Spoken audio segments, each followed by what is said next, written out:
അവൻ മനുഷ്യരാൽ നിന്ദിക്കപ്പെട്ടും ത്യജിക്കപ്പെട്ടും വ്യസനപാത്രമായും രോഗം ശീലിച്ചവനുമായിരുന്നു. അവനെ കാണുന്നവർ മുഖം മറച്ചു കളയത്തക്കവണ്ണം അവൻ നിന്ദിതനായിരുന്നു. അതിന്റെ ഓരോ വാക്കുകളും 100% വെയിറ്റേജും, ദൈവവചനത്തിലെ എല്ലാ വാക്കുകളുടെയും വെയിറ്റേജ് 100% ആണ്. ഒരു തമാശയ്ക്കോ അല്ലെങ്കിൽ ഒരു ടെമ്പററി ആശ്വാസത്തിനും വേണ്ടി പറയുന്നതല്ല വചനങ്ങള്. യേശു ക്രിസ്തുവിന്റെ ക്രൂശീകരണത്തിന് സമയത്തുള്ള കഷ്ടാനുഭവത്തിനെ കുറിച്ചുകൊണ്ട്, അല്ലെങ്കിൽ അവരുടെ ഈ ഭൂമിയിലെ ശുശ്രൂഷയുടെ ആരംഭം തുടങ്ങി അവസാനം വരെയുള്ള ചില വിഷയങ്ങളെ ആസ്പദമാക്കിക്കൊണ്ടാണ് ഏകദേശം 700 ചില്ലാത്ത വർഷങ്ങൾക്ക് മുമ്പ് യെശയ്യാ പ്രവാചകൻ കൂടെ ദൈവത്തിന്റെ ആത്മാവ് പറഞ്ഞു വെച്ചത്. അവൻ മനുഷ്യരാൽ നിന്ദിക്കപ്പെട്ടു, സ്തോത്രം, ത്യജിക്കപ്പെട്ടും റിജക്റ്റഡ് ആയിട്ടും വ്യസനപാത്രമായും രോഗം ശീലിച്ചവരുമായിരുന്നു. 4 കാര്യങ്ങളാണ് എടുത്തു പറഞ്ഞിരിക്കുന്നത്.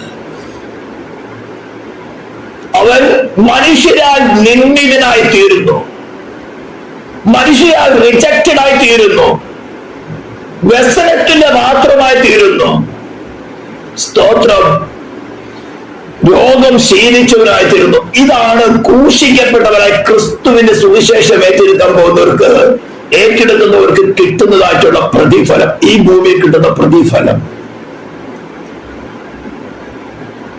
They will be rejected from the whole world. അപ്പോൾ ഒരിക്കലും നമ്മൾ സുവിശേഷം കേട്ടിട്ട് ദൈവം വചനമല്ല പ്രകാരമല്ലാത്തത് ഏതെങ്കിലും പ്രത്യാശ, ഫേക്ക് ആയിട്ടുള്ള ഹോപ്പുകൾ ഉണ്ടെങ്കിൽ അതൊക്കെ ഒന്ന് മാറിപ്പോകണം. മനുഷ്യരെന്ന് പറയുമ്പോൾ വേൾഡിലെ ലോക മനുഷ്യരിൽ നിന്ന് നമുക്ക് ലഭിക്കാൻ പോകുന്നത് മനുഷ്യരാൽ നിന്ദിക്കപ്പെടുക. നാം ചെയ്യാത്ത കുറ്റങ്ങൾക്ക്, നാം അറിയാത്ത കാര്യങ്ങൾക്ക്, നാം ചെയ്യാത്ത പ്രവൃത്തികൾക്ക് നമുക്കെതിരായിക്കൊണ്ട് പഴിച്ചാരിക്കൊണ്ട് നിന്ദിക്കുക. കർത്താവ് തന്നെ പറഞ്ഞു, സ്തോത്രം, മത്തായി 6 എടുത്തു പറഞ്ഞിട്ടുള്ളതാണ്. ഹല്ലേലൂയ. ഇത്തരം നിന്ദകൾ വരുമ്പോൾ സന്തോഷിച്ചില്ല, സ്വർഗത്തിൽ നിങ്ങളുടെ പ്രതിഫലം വലുതാകുന്നു. പറയാൻ എളുപ്പ, അനുഭവത്തിൽ വരുമ്പോൾ അതാ പറഞ്ഞിരിക്കുന്നത്, വ്യസന പാത്രമായി തീരും. ഈ മനുഷ്യൻ നിന്ദിക്കപ്പെടുകയും ത്യജിക്കപ്പെടുകയും റിജക്ട് ചെയ്യും, ടോട്ടലി റിജക്ട് ചെയ്യും. സത്യത്തെ നേരെ തിരിച്ച് വ്യാജമാക്കി കളയും, വ്യാജത്തെ സത്യമെന്ന് വിളിച്ചു ഘോഷിക്കും. എന്നിട്ട് നമ്മളെ റിജക്ട് ചെയ്യുമ്പോൾ ഉണ്ടാകുന്ന അനുഭവത്തിൽ പറയുന്നതാണ് വ്യസന പാത്രമായി തീരും. വല്ലാത്ത പെയിൻഫുൾ ആയിരിക്കുന്ന ഒരു കാര്യമാണത്. ഹ്യൂമാനിറ്റിയിൽ ഓവർകം ചെയ്യാൻ പറ്റാത്തൊരു കാര്യമാണ്. രോഗികളായി തീരും.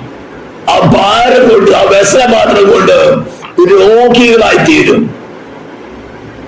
എങ്കിലും നമ്മുടെ അരുമനാഥൻ നമുക്കിത് ഉണ്ടാകാൻ പോകുന്നത് കണ്ടുകൊണ്ട് രക്ഷാ നായകനായി തീരുവാൻ തക്കകൊണ്ട്, യോഗ്യനായി തീരുവാൻ പിതാവ് അവന്, സ്തോത്രം, അനേക പുത്രന്മാരെ തേജസ്സിലേക്ക് നടത്തുന്നവനായിക്കൊണ്ട് ഈ കഷ്ടാനുഭവങ്ങളിൽ കൂടെ കടന്നു പോകുവാൻ തക്കവണ്ണം അവസരമൊരുക്കി.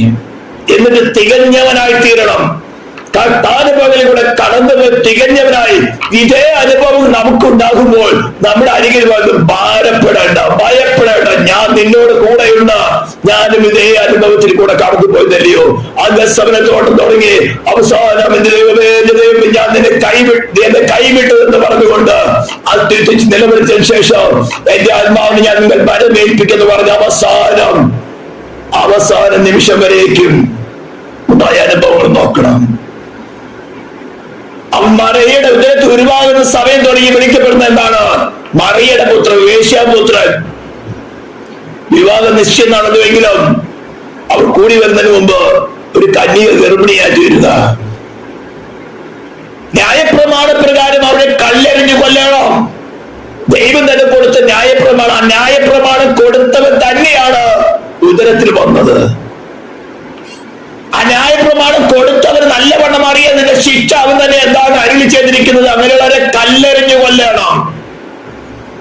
അങ്ങനെയാണെങ്കിൽ അവന് യോസഫുമായി വിവാഹനിശ്ചയം നടന്ന് കൂടി വരവിന് ശേഷം മതിയിലായിരുന്നോ? അപ്പം വിഷയം മാറും, കന്യാജന്മമായി തീരുകയില്ല.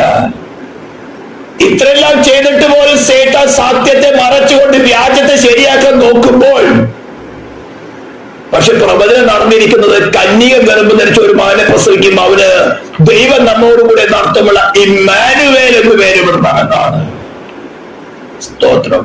നമ്മൾ പലപ്പോഴും ആയാസകരമായ കാര്യമായിരിക്കും നോക്കി ഇങ്ങനെ ചെയ്ത അതായിരിക്കില്ലോ എന്ന് നല്ലത്. എന്തിനാ ഈ കന്യകന് ഗർഭം ധരിക്കാൻ പോയേ? ദൈവത്തിന് സകലം ചെയ്യാൻ സാധിക്കുമല്ലോ എന്ന്. പിശാചിന്റെ ദൈവത്തിനുള്ള പിശാചിന്റെ പേടിയുണ്ടോ? ഇങ്ങനെയൊക്കെ നമ്മുടെ ഹ്യൂമാനിറ്റി ചോദിക്കാം.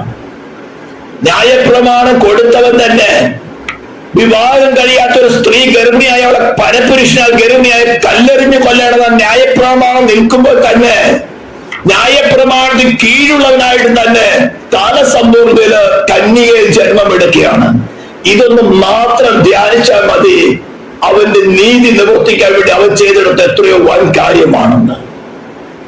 അവിടെ തുടങ്ങി ഉദരത്തിൽ ഇരിക്കുമ്പേ തുടങ്ങി അവൻ മനുഷ്യരാൽ നിന്ദിക്കപ്പെടുകയാണ്. മറിയയുടെ പുത്രൻ, മറിയയുടെ പുത്രൻ, മറിയയുടെ പുത്രൻ. 4 കുഞ്ഞുങ്ങളോട് കൂടെ കളിക്കുമ്പോഴാണെങ്കിൽ മറ്റുള്ള മാതാപിതാക്കൾ പറയാ, കൊച്ചിനെ സൂക്ഷിച്ചോളം കേട്ടാ, അവൻ ഗുണപ്പെടാത്തവനാണ്, അവൻ വേശ്യാപുത്രനാണ്. ഇതെല്ലാം നേരത്തെ അറിയാം. Rejected by the all people. സ്വന്തത്തിലേക്ക് വന്ന് സ്വന്തമായവരെ കൈക്കൊണ്ടില്ല. സത്യം നാം മുറുകെ പിടിച്ചാൽ സ്വന്തക്കാരി നമുക്ക് കിട്ടാൻ പോകുന്നത് റിജക്ഷൻ, റിജക്ഷൻ, അക്സെപ്റ്റൻസ് അല്ല. അത്തരം വ്യാജ പ്രസംഗം, വ്യാജ ഹോപ്പുകൾ തരുന്നത് ക്രിസ്തുവിന്റെ പ്രസംഗങ്ങളല്ല, ക്രിസ്തുവിന്റെ സുവിശേഷമല്ല. റിജക്ഷൻ കിട്ടും നല്ലതാ. അവിടെ നമുക്ക് എന്തറിയാം, ഒരു കാലത്ത് റിജക്ട് ചെയ്യാത്തവരെ ക്രിസ്തുവിനെ നമ്മുടെ ഹൃദയത്തിൽ കിട്ടും. അങ്ങനെ മനുഷ്യർ നിന്ദിക്കപ്പെട്ട് തെറ്റിക്കപ്പെട്ടവരുമായിട്ട് വരുമ്പോഴാണ് നമ്മൾ വ്യസന പാത്രമായി തീരുന്നത്. The whole heart become the place of sorrow. ക്രിസ്തുവിൽ സന്തോഷം, സന്തോഷം, സമാധാനം എന്ന് പ്രസംഗിച്ചുകൊണ്ട് നമുക്ക് കിട്ടുന്നെന്താ? വ്യസന പാത്രം. അപ്പോഴാണ് സംശയിക്കുന്നത്, കർത്താവേ നീ സമാധാനമാണല്ലോ, നീ സമാധാനപ്രദമായിട്ട് എനിക്കെന്താ ഇങ്ങനെയുള്ള ക്വസ്റ്റ്യൻ നമ്മുടെ ഹൃദയത്തിൽ വരുന്നത്. സമാധാനം ആരോടാ? ദൈവ ക്രോധാഗ്നി വഹിച്ചുകൊണ്ടവരായിരുന്നു നമ്മള്. പാപമെന്തിന് ശിക്ഷ വഹിച്ചുകൊണ്ടിരിക്കുന്ന, ദൈവ ക്രോധം വഹിച്ചുകൊണ്ടിരിക്കുന്ന നമുക്ക് ദൈവത്തോട് നിരക്കാൻ പറ്റാതിരിക്കുന്ന സമയത്ത് ദൈവമായിട്ട് നിരപ്പിക്കാൻ വേണ്ടി തന്നെ പുത്രനയച്ച ആ പുത്രന്റെ തന്റെ ശിക്ഷയെ ക്രോധാഗ്നി പകർന്നുകൊണ്ട് അവരെ വിശ്വസിക്കുന്ന സൗചര്യമായി നീതീകരിച്ച് ദൈവത്തോടാണ് നമുക്ക് സമാധാനം ഉണ്ടാക്കിയത്. അങ്ങനെയാണ് അവർ ദൈവ സമാധാന പ്രഭു എന്ന് പറയുന്നത്. ഈ ലോകത്തിന്റെ സമാധാനം തന്നിട്ടല്ല. ഈ ലോകത്തിന് സമാധാനമായിട്ട്, ഈ ലോകത്തിന് സന്തോഷമായിട്ട് ടെമ്പററിയാണ്. ഏറിയ 70, 80, 100, 120 വർഷം. പക്ഷെ ദൈവമായിട്ടുള്ള സമാധാനം എപ്പോൾ ക്രിസ്തുവിനെ അംഗീകരിക്കുന്നോ അവിടെ തുടങ്ങി നിത്യതയോളം യുഗായുഗങ്ങൾ സന്തോഷത്തിന്റെ സമൃദ്ധിയുടെയും സംവത്സരങ്ങളാണ്. മെറ്റീരിയൽ സന്തോഷം സമൃദ്ധിയല്ല, ക്രിസ്തുവിനുള്ള അധികാരം, സമാധാനം. ഹല്ലേലൂയ. ഈ അനുഭവത്തിൽ കൂടെ നമുക്ക് കടന്നു പോകുന്നതിന് അല്പമല്ലാത്ത ഭാരമുണ്ടായിരിക്കും, മുറിവുകളുണ്ടായിരിക്കും, ചിലപ്പോൾ രോഗികളായി തീരും, സങ്കടമായിരിക്കാം. ഇത്രമാത്രം ത്യജിക്കപ്പെട്ടവരോ, ഇത്രമാത്രം വ്യസനപാത്രമായി തീർന്നല്ലോ, ഇത്രമാത്രം നിന്ദിതരായി തീർന്നല്ലോ. ഞങ്ങൾ ചെയ്യാത്ത കാര്യം പോലും എല്ലാ കളവും നിന്നെ കുറിച്ച് തിന്മയായിട്ട് പറയുമ്പോൾ സന്തോഷിച്ചുല്ലസിപ്പേ. നീ ചെയ്യാത്ത കാര്യം ചെയ്തെന്ന് പറയുമ്പോൾ സന്തോഷിച്ചുല്ലസിപ്പിൻ. റിജക്റ്റഡ് ആകുമ്പോൾ സന്തോഷിച്ചുല്ലസിപ്പിൻ. സ്വർഗത്തിൽ നിങ്ങളുടെ പ്രതിഫലം വലുതാകുന്നു. നമ്മുടെ ഹ്യൂമാനിറ്റി പറയാം, അങ്ങനെ പ്രതിഫലം ഞങ്ങൾക്ക് വേണ്ട. നമ്മുടെ ഹ്യൂമാനിറ്റി അതാ പറയുള്ളൂ. അങ്ങനെ പ്രതിഫലം, ഇത്രയും ചട്ടം സഹിച്ചുള്ള പ്രതിഫലം, ഇത്രമാത്രം ബുദ്ധിനുള്ള പ്രതിഫലം, അവിടെയാണ് ക്രൂശിനെ ധ്യാനിക്കുന്നത്. അതിൽ അനുഭവിച്ച് ജയം പ്രാപിച്ചവരാണ് നിത്യത്തിൽ രാജാവിനോടുകൂടെ ഒരേ സിംഹാസനത്തിൽ വാഴാൻ പോകുന്നത്. അതിനുവേണ്ടി നമുക്കൊന്നും വില കൊടുക്കണ്ട. കർത്താവിന്റെ പ്രസൻസ് എനിക്ക് ആവശ്യമാണ്.